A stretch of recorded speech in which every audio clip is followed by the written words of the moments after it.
ചെമ്പനീർ പൂവ് സീരിയലിന്റെ latest episode review ആണ് പറയുന്നത്. അങ്ങനെ ശ്രുതിയാണെങ്കിൽ ഭയങ്കര സന്തോഷത്തിൽ ഇങ്ങനെ വീട്ടിലേക്ക് കയറി വരുന്നതും കണ്ടുകൂടതിന് ശ്രുതി ചോദിക്കുന്നുണ്ട്, ആഹാ ഇന്നെന്താ ശ്രുതി നിനക്ക് പറ്റിയത്, ഭയങ്കര സന്തോഷത്തിലാണല്ലോ എന്ന് ചോദിക്കുന്ന സമയത്തിന് ശ്രുതി ഒരു കവറൊക്കെ ഇങ്ങനെ പൊക്കി കാണിച്ചു കൊടുത്തിട്ട് പറയുന്നുണ്ട്, ഇതിനകത്ത് എന്താണെന്നറിയോ, ഇതിനകത്ത് നിറച്ച് സാധനങ്ങളാണ് എന്നൊക്കെ പറയും.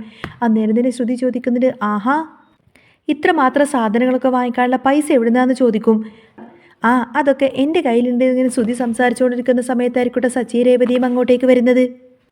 ഇവരുടെ ശബ്ദം കേട്ടുകൊണ്ട് തന്നെ രവീന്ദ്രനും ചന്ദ്രമതിയും അങ്ങോട്ടേക്ക് വരും. ആ സമയത്തിന് ശ്രുതിയോട് പറഞ്ഞിട്ട്, അതെ നിനക്കായിട്ട് ഞാനൊരു സമ്മാനം കൊണ്ടുവന്നിട്ടുണ്ടെന്ന് പറയും. ഒരു സ്പെഷ്യൽ സമ്മാനം. സ്പെഷ്യൽ സമ്മാനോ, അതെന്താന്ന് ചോദിക്കാണ് ശ്രുതി. അതെ ഈ കവർ നീ അങ്ങ് തുറന്നു നോക്കുക എന്നൊക്കെ പറഞ്ഞുകൊണ്ട് തന്നെ ശ്രുതി ആ ഒരു കവർ നേരെ ശ്രുതിയുടെ കയ്യിലേക്ക് അങ്ങ് കൊടുക്കും. കവർ തുറക്കാൻ നോക്കുന്ന സമയത്തിന് ജ്വല്ലറി ബോക്സ് കാണുന്ന സമയത്തിന് ശ്രുതി ആകെ ഞെട്ടിപ്പോവാണ്. ഇതെന്താ ജ്വല്ലറി ബോക്സോ, ഇതിനകത്ത് എന്താന്ന് ചോദിക്കുന്ന സമയത്തിന് നീ അതൊന്ന് തുറന്നു നോക്കുക എന്നൊക്കെ പറഞ്ഞ് ശ്രുതി ഇങ്ങനെ നിർബന്ധിക്കുകയാണ്. ആ സമയത്തിന് ശ്രുതി അതിങ്ങനെ തുറന്നു നോക്കി. അപ്പോഴേക്കും കണ്ടത് ഒരു താലിമാലയായിരുന്നു.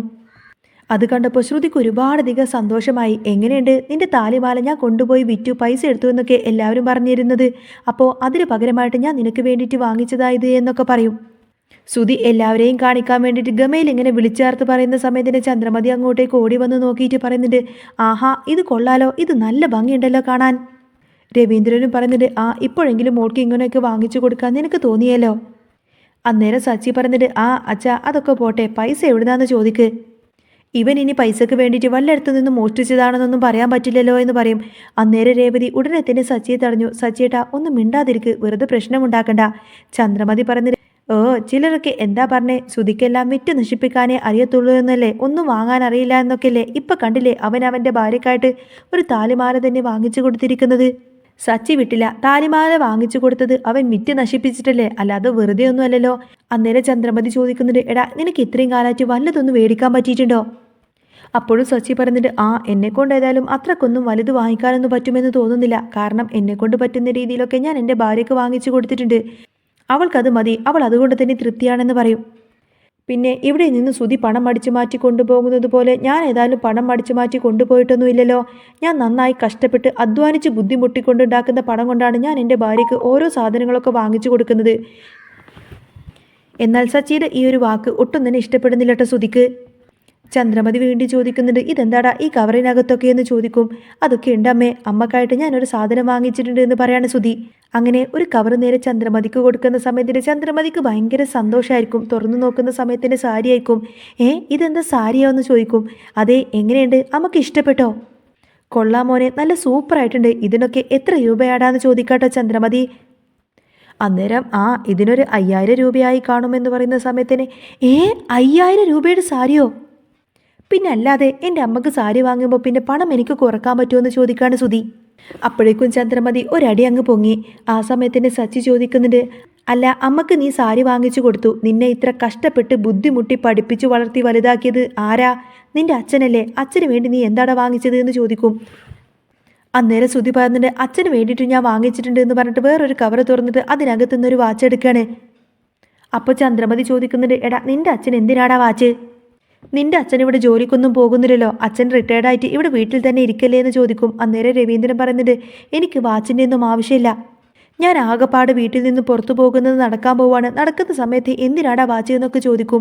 ഇത് കേട്ടപ്പോൾ തന്നെ സച്ചി പറഞ്ഞു, അല്ലെങ്കിലും അവൻ അങ്ങനെ തന്നെയാണ്, അങ്ങനെയുള്ള കാര്യങ്ങളല്ലേ അവന് ചെയ്യുള്ളൂ. ആ സമയത്തിന് ശ്രുതി പറഞ്ഞിട്ട്, സമയം എപ്പോഴും ഇമ്പോർട്ടൻ്റ് ആയിട്ടുള്ള കാര്യമാണ്, അത് ആരെയും നോക്കി നിൽക്കാറില്ല എന്നറിയാലോ, അതുകൊണ്ട് തന്നെയാണ് ഞാൻ വാച്ച് വാങ്ങിയത്. പക്ഷേ ഇത് അച്ഛനല്ല, ഇത് ഞാൻ എനിക്ക് വേണ്ടി വാങ്ങിച്ചതാണെന്ന് പറയും. ഇത് കേട്ടപ്പോൾ സച്ചി പറയുന്നുണ്ട്, അല്ലെങ്കിലും എനിക്കറിയാമായിരുന്നു ഇവൻ അച്ഛന് വേണ്ടിയിട്ട് വാച്ചൊന്നും വാങ്ങിക്കില്ല എന്ന്. ശ്രുതി ചന്ദ്രമതിയോട് ചോദിക്കുന്നുണ്ട്, അമ്മേ ഈ വാച്ചിന് ഏകദേശം എത്ര രൂപയായി കാണുമെന്ന് ചോദിക്കുന്ന സമയത്തിന് ചന്ദ്രമതി ഇങ്ങനെ ആലോചിക്കാണ്. അന്നേരം സച്ചി പറയുന്നുണ്ട്, കൂടിപ്പോയാൽ 100-200 രൂപയായി കാണുമെന്ന് പറയും. അപ്പോഴേക്കും രേവതി പറയുന്നുണ്ട്, സച്ചേട്ടാ ഇങ്ങനെ കളിയാക്കല്ലേ, 500 രൂപയൊക്കെ ആയി കാണും. അന്നേരം ചന്ദ്രമതി പറഞ്ഞിട്ട്, പിന്നെ 500 രൂപ, 500 രൂപയുടെ വാച്ചാണോ എൻ്റെ മകൻ വാങ്ങിക്കുന്നത്? എൻ്റെ മകന് നല്ലൊരു വാച്ച് മേടിക്കാനുള്ള കഴിവില്ലെന്നാണോ നിങ്ങൾ പറയുന്നത്? ഇതേതായാലും 500 രൂപയുടെ വാച്ചൊന്നുമല്ല. അത് കേട്ടപ്പോൾ ശ്രുതിക്ക് ഭയങ്കര സന്തോഷമാവാണ്. ശ്രുതി ചോദിക്കുന്നുണ്ട്, പറമ്മേ എത്ര രൂപയായി കാണുമെന്ന് പറയും. അതിനൊരു 1000 രൂപയായി കാണുമെന്ന് ചന്ദ്രമതി പറയുന്ന സമയത്തന്നെ ശ്രുതി പറഞ്ഞിട്ട്, 1000 രൂപയോ? ഈ 1000 രൂപക്കൊക്കെ ഈ വാച്ച് വേണമെങ്കിൽ കാണിച്ചു തരും. അപ്പോൾ പിന്നെ എത്രയാടാ ഇതിൻ്റെ റേറ്റ്, എത്രയാടാ ഇതിന് പൈസ എന്ന് ചോദിക്കുന്ന സമയത്തന്നെ ശ്രുതി പറഞ്ഞിട്ട് അതെ ഇത് 50,000 രൂപയുടെ വാച്ചാണ്. എന്ത് 50,000 രൂപയോ? എൻ്റെ ദൈവമേ! ചന്ദ്രമതിയുടെയും രേവതിയുടെയും സച്ചിയുടെയൊക്കെ കണ്ണുകളങ്ങ് തള്ളിപ്പോയി. സച്ചി പറഞ്ഞിട്ട് ഹാ മിക്കവാറും ഇവനാരോ പറ്റിച്ച് വിട്ടിരിക്കുകയാണ് എന്ന് പറയും. ശ്രുതി പറഞ്ഞിട്ട് എടാ നീ ഈ കാണുന്നത് പോലെ തന്നെ ചുമ്മാ റോഡ് സൈഡിൽ വിൽക്കുന്ന 200 രൂപയുടെ വാച്ചൊന്നുമല്ല ഇത്. ഇതൊക്കെ നല്ല ബ്രാൻഡഡ് സാധനമാണ്. ഞാനൊരു ബിസിനസ് മാൻ അല്ലേ, അപ്പോൾ ആ ബിസിനസ് മാൻ ആകുമ്പോൾ അതിൻ്റേതായിട്ടുള്ള സ്റ്റാൻഡേർഡിൽ വേണം എനിക്ക് നിൽക്കാനായിട്ട്. എനിക്ക് ഏതായാലും നല്ല ബ്രാൻഡഡ് സാധനങ്ങൾ തന്നെ ഉപയോഗിക്കണം. 3-4 ലക്ഷം രൂപയുടെ വാച്ചൊക്കെയാണ് ഓരോ കമ്പനിയിലെ ആൾക്കാരൊക്കെ ഉപയോഗിക്കുന്നതെന്ന് അറിയാമോ? സ്വന്തമായിട്ട് കമ്പനിയുള്ളവരൊക്കെ അങ്ങനെ തന്നെയാണ്. ഇതെല്ലാം കേട്ടതോട് കൂടി ശ്രുതി ഇങ്ങനെ അന്താളിപ്പോട് കൂടി ശ്രുതിയെ തന്നെ ഇങ്ങനെ നോക്കി നിൽക്കുകയാണ്. ഏതായാലും ഈ ഒരു പർച്ചേസ് എല്ലാം നടത്തിയപ്പോഴേക്കും ശ്രുതി ഏതായാലും നല്ലോണം തന്നെ പൈസ പൊട്ടിച്ചിട്ടുണ്ട് എന്നുള്ള കാര്യം ശ്രുതിക്ക് മനസ്സിലായി. അതിനുശേഷം ശ്രുതി ഒരു കവറിൽ നിന്നും ഒരു തോർത്തുമുണ്ട് എടുക്കുകയാണ്. ആ സമയത്തിന് സച്ചി ചോദിക്കുന്നുണ്ട് ഇതെന്തിനാടാ, ഇത് അച്ഛനുള്ളതാണോ എന്ന് ചോദിക്കും. കൊള്ളാം, പെട്ടെന്ന് തന്നെ സച്ചി അതങ്ങോട്ടേക്ക് മേടിച്ചു. എന്നിട്ട് പറഞ്ഞിട്ട് നിനക്ക് 50,000 രൂപയുടെ വാച്ച്, അമ്മക്ക് 5,000 രൂപയുടെ സാരി, അച്ഛന് വെറും 50 രൂപയുടെ തോർത്ത്, നീ ആള് കൊള്ളാമല്ലോടാ. അന്നേരം ശ്രുതി പറഞ്ഞിട്ട് ഇത് അച്ഛന് ഉപകാരമുള്ള സാധനമല്ലേ എന്ന് പറയുന്ന സമയത്തിന് രവീന്ദ്രൻ പറയുന്നുണ്ട് അതൊക്കെ മതിയടാ, എനിക്കതിൻ്റെയൊക്കെ ആവശ്യമേ ഉള്ളൂ. പുറത്തേക്കൊക്കെ പോകുമ്പോൾ അത്യാവശ്യം ദേഹമെങ്കിലും ഒന്ന് തുടക്കാലോ എന്ന് പറയും. വിലക്കൂടിയ വാച്ചോ അങ്ങനെയുള്ള സാധനങ്ങളൊക്കെ കയ്യിലിട്ട് എനിക്ക് എന്ത് ചെയ്യാനാണ്? ചന്ദ്രമതിയുടെ മുഖം അങ്ങ് മാറട്ടോ. സച്ചിക്കും രേവതിക്കും ഭയങ്കര വിഷമമായിരുന്നു. എല്ലാവർക്കും വില കൂടിയ സാധനങ്ങളൊക്കെ വാങ്ങിച്ചിട്ട് രവീന്ദ്രന് മാത്രം വെറും 50 രൂപയുടെ തോർത്തു വാങ്ങിച്ചുകൊണ്ട് വന്നിരിക്കുന്നു. പിന്നീട് സച്ചി കുറ്റപ്പെടുത്തി പറഞ്ഞപ്പോൾ രവീന്ദ്രൻ പറഞ്ഞു എന്തിനാടാ ദാനം കിട്ടിയ പശുവിൻ്റെ പല്ല് വല്ലവണ്ണം നോക്കേണ്ട കാര്യമുണ്ടോ? അതിനെക്കുറിച്ച് ചിന്തിക്കേണ്ട കാര്യമൊന്നുമില്ല. ഈ സമയം സച്ചി പറയുന്നുണ്ട് എന്നാലും നീ ആള് കൊള്ളാമല്ലോടാ. പിന്നീട് അങ്ങനെ മുറിയിലേക്ക് ചെന്ന് കഴിഞ്ഞപ്പോഴേക്കും ശ്രുതിയോട് ചോദിക്കുന്നുണ്ട് ഇതിനുള്ള പൈസയ്ക്ക് എവിടുന്നാണെന്നറിയാമോ? എവിടുന്നാ? ഞാൻ പറഞ്ഞില്ലേ ആ കാർഡിൽ നിന്നും 10 ലക്ഷം രൂപ പിൻവലിക്കുമെന്ന്, അപ്പോൾ അങ്ങനെ എടുത്തതാണ്. അന്നേരം ശ്രുതിക്കാകെ ടെൻഷനാവാണ്. ശ്രുതി പറഞ്ഞിട്ട് അത് അടുത്ത മാസം തന്നെ കൃത്യസമയത്ത് തന്നെ തിരിച്ചടക്കണ്ടേ, അല്ലെങ്കിൽ പ്രശ്നമാവും കേട്ടോ. ഇപ്പം തന്നെ സച്ചി പറഞ്ഞതെല്ലാം കേട്ടിരുന്നല്ലോ. സച്ചി അതിൻ്റെ ഇടയ്ക്ക് തന്നെ പറഞ്ഞിരുന്നു സച്ചിക്ക് കൊടുക്കാനുള്ള പണം മാസത്തവണയായിട്ട് തന്നെ കൊടുക്കണമെന്ന്, അങ്ങനെ ഒരു എഗ്രിമെൻ്റ് ഉണ്ടാക്കിയിട്ടുണ്ടെന്ന്. ചന്ദ്രമതിയാണെങ്കിൽ ഉറപ്പായിട്ടും സുധീരെ കയ്യിൽ നിന്നും അത് വാങ്ങിച്ചു കൊടുത്താളാമെന്ന് വാക്ക് പറഞ്ഞിരുന്നു.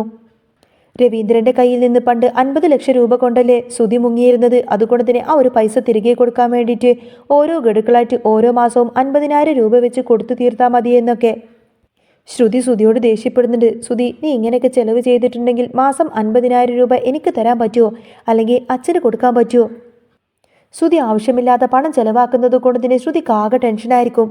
പക്ഷേ ശ്രുതി പറയുന്നുണ്ട് നീ വിഷമിക്കേണ്ട ശ്രുതി, ഉറപ്പായിട്ടും നമുക്ക് ബിസിനസ്സിൽ നല്ല രീതിയിൽ തന്നെ ലാഭമുണ്ടാക്കാൻ പറ്റും. അപ്പോൾ 50,000 രൂപ ഗഡുക്കളായിട്ട് കൊടുക്കുക എന്ന് പറഞ്ഞാൽ നമ്മളെ സംബന്ധിച്ചിടത്തോളം നിസ്സാര കാര്യമാണെന്നൊക്കെ പറഞ്ഞു കൊടുത്തിന് ശ്രുതിയെ സമാധാനിപ്പിക്കാട്ടോ ശ്രുതി. പിന്നീട് കാണിക്കുന്നത് രേവതിയുടെ അനിയൻ ശരത്തിൻ്റെ പിറന്നാൾ ദിവസമാണ്.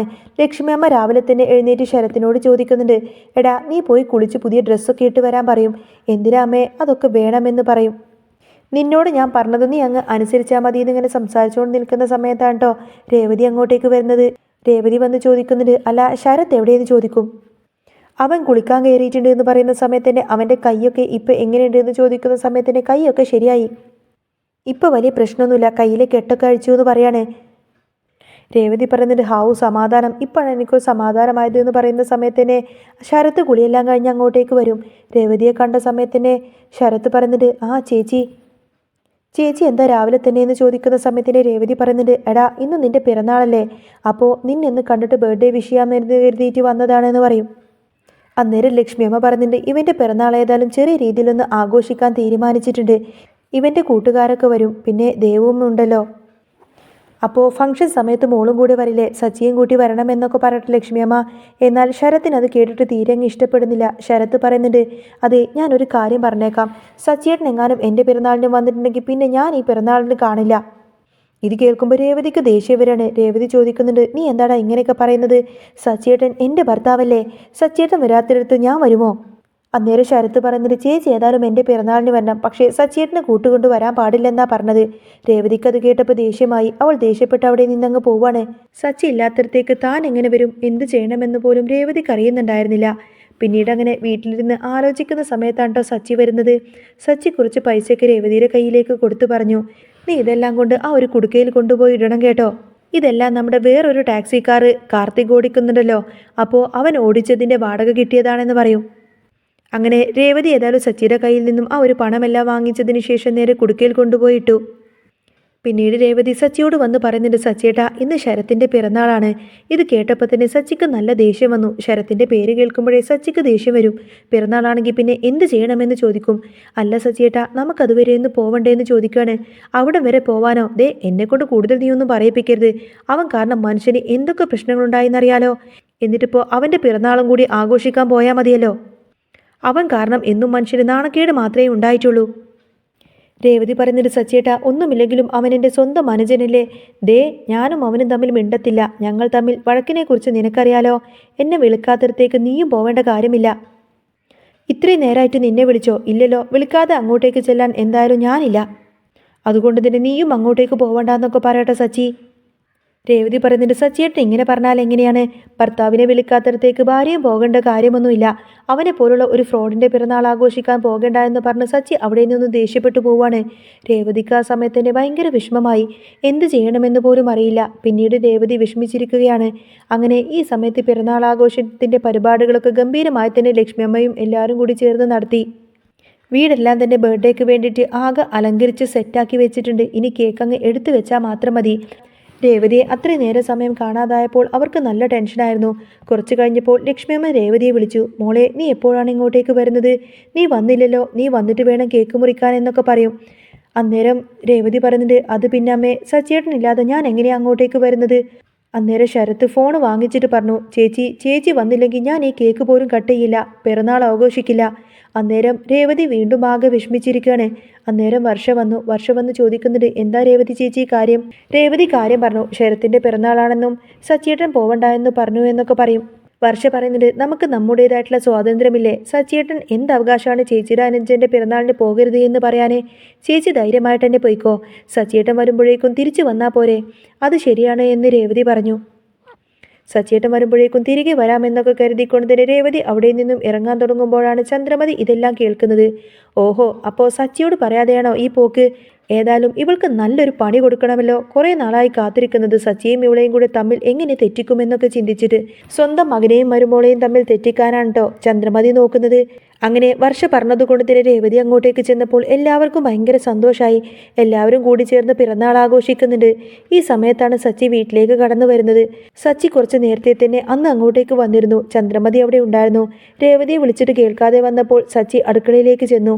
അവിടെ എന്നും തന്നെ രേവതിയെ കാണുന്നില്ല. ആ സമയത്തിന് ചന്ദ്രമതി പറയുന്നുണ്ട്, എടാ അവൾ ഇവിടെയൊന്നുമില്ലടാ, അവൾ ഇവിടെ നിന്ന് പോയി. നിന്റെ അളിയന്റെ പിറന്നാൾ ആഘോഷത്തിലാണ് അവൾ പോയിരിക്കുന്നത് എന്ന് പറയും. ഇത് കേൾക്കുന്ന സമയത്തിന് സച്ചിക്ക് അങ്ങ് ദേഷ്യം വരാണ്. സച്ചി പറഞ്ഞിട്ട്, ഞാൻ അവളോട് ഇവിടെ നിന്ന് പോവണ്ട എന്ന് പറഞ്ഞതാണല്ലോ എന്ന് പറയും. അപ്പൊ ചന്ദ്രമതി പറഞ്ഞിട്ട്, ഓ പിന്നെ ഭർത്താവിനെ അനുസരിക്കുന്ന ഒരു ഭാര്യ വന്നിരിക്കുന്നു, ഒന്ന് പോടാ അവിടുന്ന്. എന്നാൽ ചന്ദ്രമതി അവൾ പോയി എന്ന് പറഞ്ഞതൊന്നും തന്നെ സച്ചിക്ക് വിശ്വാസം വന്നില്ല. ചന്ദ്രമതി പറയുന്നത്, നീ പോയി നോക്ക്, അപ്പം അറിയാലോ. സച്ചി അങ്ങോട്ടേക്ക് ഇറങ്ങിപ്പോയി. കൊള്ളാം, സൂപ്പറായിട്ടുണ്ട്. രേവതിക്ക് പണി കിട്ടുമെന്ന ചിന്തയിലായിരുന്നു ചന്ദ്രമതി. ഇതേ സമയത്തിന് ശരത്തിൻ്റെ പിറന്നാൾ ആഘോഷിക്കുകയാണ് എല്ലാവരും. കേക്ക് എല്ലാം കട്ട് ചെയ്തു. രേവതിയും എല്ലാവരും കൂടി ഒരുമിച്ച് നിന്നുകൊണ്ട് തന്നെയാണ് കേക്കൊക്കെ കട്ട് ചെയ്തത്. അതിനുശേഷം കേക്ക് എല്ലാവർക്കും കൊടുത്തതിന് ശേഷം പായസം കൊടുക്കണം. ശരത്ത് പറയുന്നുണ്ട്, ചേച്ചി പായസം എടുത്തു കൊടുക്ക്. അങ്ങനെ രേവതി എല്ലാവർക്കും പായസം എടുത്തു കൊടുക്കുന്ന സമയത്താട്ടോ ദേഷ്യപ്പെട്ടുകൊണ്ട് തന്നെ സച്ചി അങ്ങോട്ടേക്ക് കയറി വരുന്നത്. എന്നാൽ സച്ചി വരുമെന്ന് ആരും തന്നെ ഒട്ടും പ്രതീക്ഷിച്ചിരുന്നില്ല. സച്ചിയേട്ടാ വാ, കയറി വാ, പായസം കുടിക്കാമെന്ന് പറയാണ് രേവതി. സച്ചി പറയുന്നത്, ഞാൻ ഇവിടെ പിറന്നാൾ ആഘോഷിക്കാനും നിങ്ങളുടെ പായസം കുടിക്കാനൊന്നും വന്നതല്ല. എൻ്റെ ഭാര്യ അന്വേഷിച്ച് ഞാൻ ഇങ്ങോട്ടേക്ക് വന്നതാണ്. അവൾക്ക് ഭർത്താവായ എന്നോടാണോ സഹോദരനോടാണോ കൂടുതൽ ഇഷ്ടമെന്നറിയണമല്ലോ.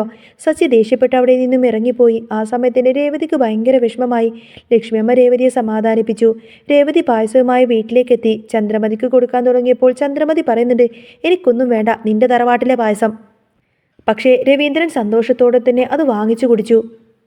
എന്നാൽ ഈ ഒരു ദേഷ്യമെല്ലാം മനസ്സിൽ വെച്ചുകൊണ്ട് തന്നെ സച്ചി നന്നായിട്ട് മദ്യപിച്ചുകൊണ്ടാണ് വീട്ടിലേക്ക് കയറി വന്നത്. എന്നിട്ട് രേവതിയുമായിട്ട് വഴക്കുണ്ടാക്കി. രണ്ടുപേരും കൂടെ ആ ഒരു രാത്രി വഴക്കുണ്ടാക്കുന്നതും കണ്ടുകൊണ്ട് തന്നെ ചന്ദ്രമതിക്ക് ഒരുപാടധികം സന്തോഷമായി. എനിക്കറിയാമായിരുന്നു ഇത് ഇങ്ങനെ തന്നെ സംഭവിക്കുമെന്ന്. രേവതി ചന്ദ്രമതിയോട് പറയുന്നുണ്ട്, അമ്മക്കിപ്പോൾ സമാധാനമായി കാണല്ലോ അല്ലേ? സ്വന്തം മോൻ്റെ ജീവിതം തകരണമെന്ന് ആഗ്രഹിക്കുന്ന ഒരമ്മ ഞാൻ ഇതുവരെ കണ്ടിട്ടില്ല. എന്നാലും ഇത് കുറച്ച് അന്യായമായി കേട്ടോ. ചന്ദ്രമതി അവരെ തെറ്റിക്കാൻ നോക്കുന്നുണ്ടെങ്കിലും ഒടുവിൽ സച്ചിയും രേവതിയും ഒന്നാവുക തന്നെ ചെയ്യും. രേവതിയും സച്ചിയും തമ്മിലുള്ള ആ ഒരു പിണക്കം ചന്ദ്രമതി ശരിക്കും ആഘോഷിക്കുകയായിരുന്നു. സച്ചി കുടിച്ച് ബോധമില്ലാതെ കിടന്നുറങ്ങിയ ആ രാത്രി രേവതിക്ക് ഉറങ്ങാൻ കഴിഞ്ഞില്ല. തൻ്റെ സഹോദരൻ്റെ പിറന്നാളിന് പോയത് ഇത്ര വലിയ തെറ്റാണോ എന്ന് അവൾ വീണ്ടും വീണ്ടും ആലോചിച്ചു. പിറ്റേന്ന് രാവിലെ സച്ചി എഴുന്നേറ്റപ്പോൾ തലക്കകത്ത് ഒരു വലിയ ഭാരമായിരുന്നു. രേവതി അവന് കട്ടൻ ചായയുമായി ചെന്നുവെങ്കിലും സച്ചി അതെല്ലാം തന്നെ തട്ടിത്തെറിപ്പിച്ചു. നീ നിന്റെ ആങ്ങളുടെ അടുത്തേക്ക് തന്നെ പോയിക്കോ, ഇനി നീ ഏതായാലും എൻ്റെ കാര്യത്തിൽ ഇടപെടണ്ട എന്ന് സച്ചി കടുപ്പിച്ചു പറഞ്ഞു. ഇത് കേട്ട് ചന്ദ്രമതി ഉള്ളിലങ്ങ് ചിരിച്ചു. ഈ തക്കത്തിന് സച്ചിയെ കൂടുതൽ പ്രകോപിപ്പിക്കാൻ തന്നെ അവർ തീരുമാനിച്ചു. രേവതി ശരത്തിൻ്റെ വീട്ടിലേക്ക് പോയപ്പോൾ അവിടെ സച്ചിയെ പറ്റിയിട്ട് മോശമായി സംസാരിച്ചു എന്ന് ചന്ദ്രമതി സച്ചിയോട് കള്ളം പറഞ്ഞു കൊടുത്തു. എന്നാൽ ഇതിനിടയിൽ തന്നെ സച്ചി പോലും അറിയാതെ ഒരു രഹസ്യം പുറത്തു വരികയാണ്. സുധി വാങ്ങിയിരിക്കുന്ന ആ 50,000 രൂപയുടെ വാച്ച് ശരിക്കും ഒരു തട്ടിപ്പായിരുന്നുവെന്ന് രവീന്ദ്രൻ കണ്ടുപിടിച്ചു. സുധി വലിയ ബിസിനസ്സുകാരനാണെന്ന് കാണിക്കാൻ വേണ്ടി കള്ളപ്പണം ഉപയോഗിച്ചുകൊണ്ടാണ് ആഡംബരങ്ങൾ കാണിക്കുന്നത് എന്ന് രവീന്ദ്രന് സംശയം തോന്നി. ഇതിനെക്കുറിച്ച് അന്വേഷിച്ച രവീന്ദ്രൻ ആകെ ഞെട്ടിപ്പോയി. സുധി പണം കണ്ടെത്തുന്നത് അത്ര നല്ല വഴികളിലൂടെയല്ല. മറുഭാഗത്ത് സച്ചിയുടെ ദേഷ്യമെല്ലാം മാറാതായപ്പോൾ വർഷയാണ് രേവതിയെ സഹായിക്കാൻ വരുന്നത്. സച്ചിയെ നേരിട്ട് കണ്ട് വർഷ കാര്യങ്ങളെല്ലാം വിശദീകരിച്ചു. രേവതി ചേച്ചി വരാൻ കാരണം ശരത്തിൻ്റെ നിർബന്ധമാണെന്നും അവൾ സച്ചിയോടുള്ള സ്നേഹത്തിന് ഒരു കുറവും വന്നിട്ടില്ലെന്നും വർഷ സച്ചിയെ ബോധ്യപ്പെടുത്തി. സച്ചിക്ക് പതുക്കെ തൻ്റെ തെറ്റ് മനസ്സിലാക്കാൻ തുടങ്ങി. അന്ന് വൈകുന്നേരം സച്ചി വീട്ടിലേക്ക് എത്തിയപ്പോൾ കണ്ടത് ചന്ദ്രമതിയും സുധിയും ചേർന്നുകൊണ്ട് രേവതിയെ വീട്ടിൽ നിന്നും പുറത്താക്കാൻ പ്ലാൻ ചെയ്യുന്ന കാര്യങ്ങളാണ്. സച്ചി ഇത് കേൾക്കുന്നുണ്ടെന്നറിയാതെ ചന്ദ്രമതി പറയുന്നുണ്ട്, രേവതി പോയി കഴിഞ്ഞാൽ സച്ചിക്ക് വേറെ നല്ലൊരു പെൺകുട്ടിയെ നോക്കണം. അവൾ ഇവിടെ നിന്നു കഴിഞ്ഞാൽ നമ്മുടെ സുധിയുടെ ബിസിനസ് എല്ലാം തന്നെ തടസ്സമാവും. ഇത് കേട്ടതോടുകൂടി തന്നെ സച്ചിക്ക് ഏകദേശം കാര്യങ്ങളെല്ലാം മനസ്സിലായി. തൻ്റെ അമ്മ തന്നെയാണ് എല്ലാ പ്രശ്നങ്ങൾക്കും കാരണമെന്ന് അവൻ തിരിച്ചറിഞ്ഞു. സച്ചി രേവതിയുടെ അടുത്തേക്ക് ചെന്നുകൊണ്ട് തന്നെ അവളുടെ കൈകളെല്ലാം ചേർത്ത് പിടിച്ചു. എനിക്ക് തെറ്റുപറ്റിപ്പോയി രേവതി, ഇനി ആരൊക്കെ എന്തൊക്കെ തന്നെ പറഞ്ഞാലും നമ്മൾ ഒരിക്കലും പിണങ്ങില്ല എന്നൊക്കെ പറഞ്ഞുകൊണ്ട് തന്നെ സച്ചി ഉറപ്പിച്ചു പറഞ്ഞു. എന്നാൽ ഈ ഒരു കാഴ്ച കണ്ടുകൊണ്ട് തന്നെ ചന്ദ്രമതിയുടെ മുഖം വിളറിപ്പോയി. ഇനി വരാനിരിക്കുന്ന എപ്പിസോഡുകളിലായിരിക്കട്ടെ സുധീരെ തട്ടിപ്പുകളെല്ലാം തന്നെ സച്ചി കയ്യോടെ തന്നെ പിടികൂടുന്നതും. ശരത്തും സച്ചിയും തമ്മിൽ കാര്യങ്ങളെല്ലാം തുറന്നു പറഞ്ഞ് മനസ്സിലാക്കിയതിന് ശേഷം രണ്ടുപേരും ഒന്നാവുന്നതും. അങ്ങനെ തെറ്റുകളെല്ലാം തീർന്നതിന് ശേഷം സച്ചിയും രേവതിയും ഒന്നാവുന്നുണ്ട് എന്ന് മാത്രമല്ല ചന്ദ്രമതി ഒറ്റപ്പെടുന്ന അതിമനോഹരമായിട്ടുള്ള നിമിഷങ്ങളുടെ ഇനി കഥ കടന്നു പോകുന്നത്. അപ്പോൾ നെക്സ്റ്റ് എപ്പിസോഡും ഡീറ്റെയിൽഡ് എപ്പിസോഡൊക്കെ ഉടനെ തന്നെ കാണാട്ടോ. ചാനൽ ഇഷ്ടമാണെങ്കിൽ സബ്സ്ക്രൈബ് ചെയ്യാനും സപ്പോർട്ട് ചെയ്യാനും മറക്കല്ലേ.